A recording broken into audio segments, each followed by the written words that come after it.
বাংলাদেশে ৮০% delivery C section. আসল কারণ শুনলে অবাক হবে। বাংলাদেশের শহরে প্রায় ৮০% আর গ্রামে প্রায় ৬৫% ডেলিভারি সিজারিয়ান। কেউ বলছে ডাক্তাররা লোভী, কেউ বলছে হাসপাতাল সিন্ডিকেটের কাজ, কিন্তু আসল সত্যিটা জানলে আপনি অবাক হয়ে যাবেন। ২০২৩ সালে আমি কথা বলেছিলাম একজন অবজেস্ট্রিক্স প্রফেসরের সাথে, যিনি প্রায় ৩৫ বছরের বেশি সময় ধরে মেডিকেল কলেজে শিক্ষকতা করেছেন। তিনি বলেছিলেন বাংলাদেশের নর্মাল ডেলিভারির সবচেয়ে বড় বাধা আসলে ডাক্তার না, বরং মায়ের শরীরের সমস্যা। হ্যাঁ, ঠিকই শুনেছেন, আমাদের দেশে সেপালো পেলভিক ডিসপ্রপোরশন সবচেয়ে বড় কারণ।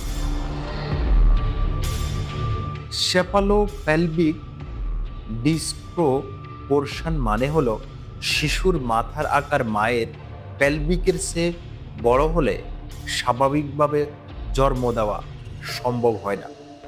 আমাদের দেশে মেয়েদের গড় উচ্চতা তুলনামূলকভাবে ছোট, কিন্তু নবজাতকের মাথার গড় প্রায় সাইজ অনেক সময় বেশি হয়ে যায়।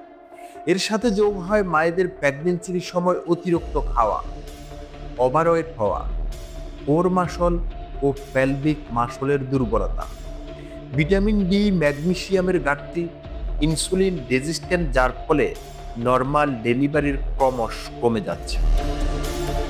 কিন্তু এটাই শেষ না। এই সুযোগে কিছু হাসপাতাল ও ডাক্তার সিন্ডিকেট সবাইকে সিজার করতে চায়, কারণ এতে বেশি টাকা আয় হয়। ফলাফল একটা, প্রজন্ম জন্ম নিচ্ছে অপারেশন থিয়েটারে তাদের ইমিউনিটি, গার্ড হেলথ, এমনকি কগনিটিভ ফাংশনে পিছিয়ে পড়ছে। এখন এটা উন্নত বিশ্বে বড় গবেষণার বিষয়। তাহলে কি করা উচিত আমাদের? প্রথমত, সিজারিয়ান শুধু জরুরি প্রয়োজনে করা উচিত।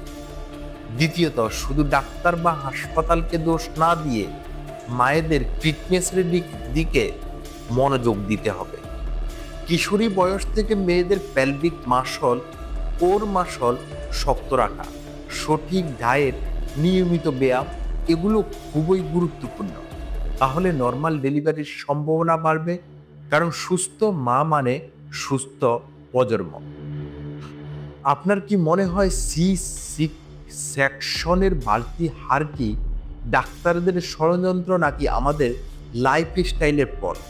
নিচে কমেন্টে লিখুন, আপনার মতামত জানাতে ভুলবেন না। আর ভিডিওটি লাইক ও শেয়ার করুন, যাতে সবাই সত্যিটা জানতে পারে।